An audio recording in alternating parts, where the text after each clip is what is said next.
Hey, welcome back. Today we're going to show you how to replace a serpentine belt on the Ford Taurus. Right here is the tensioner on the Ford Taurus. I know it's hard to see. It's got a nut right there. We're going to pull that tension with the wrench, loosen the belt up, and that belt will come right off. Alright, so we're going to get a 15mm wrench on that nut, and I'm going to use another wrench as a leverage.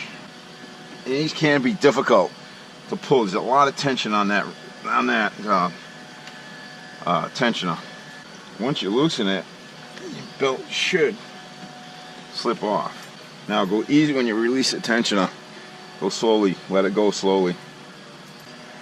Try to remember how you got it off. Alright, we got it out. Now we're going to put the new belt in. Remember, it's got to go in the same way it came out. It's not easy, especially on this car.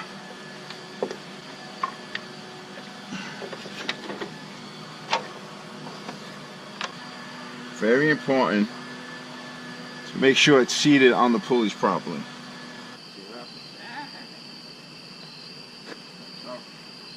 Watch out, Freddie. Okay.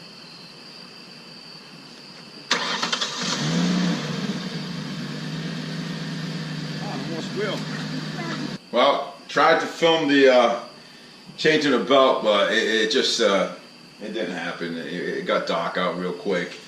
Thought I had time, but I didn't. Basically, you're just going to loosen that tensioner.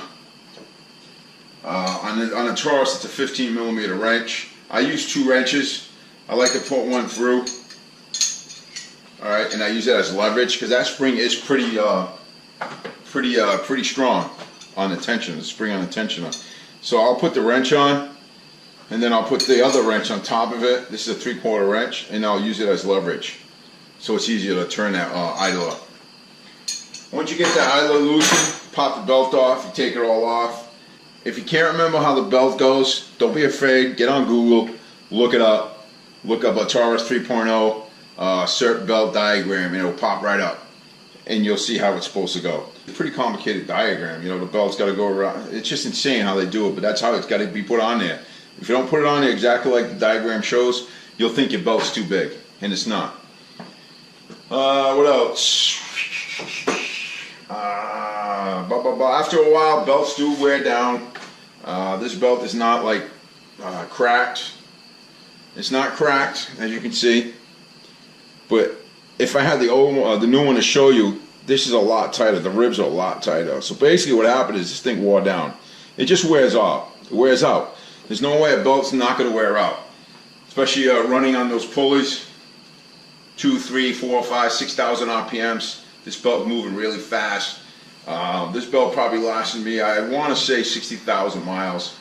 And can't complain for 30 bucks. The new one's $32 that I paid for it. They're not expensive. This one actually was starting to squeak. The wife didn't like it.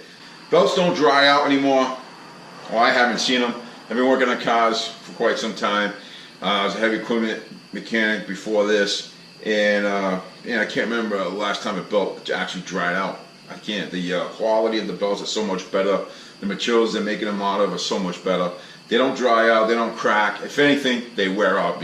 Alright, thanks. I wish the video would be better for you guys on the Taurus, but you can't see in there anyways. You wouldn't be able to see all the pulleys inside the Taurus, but it is doable. Took me 20 minutes, and that's because I had to look up the the diagram on Google. Sometimes the diagrams, there'll be a sticker on the vehicle underneath the hood somewhere. Mine doesn't have it. I don't know why, but it's missing. So I had to look it up. So 20 minutes looking it up on Google. Looking up the diagram on Google. It wasn't bad.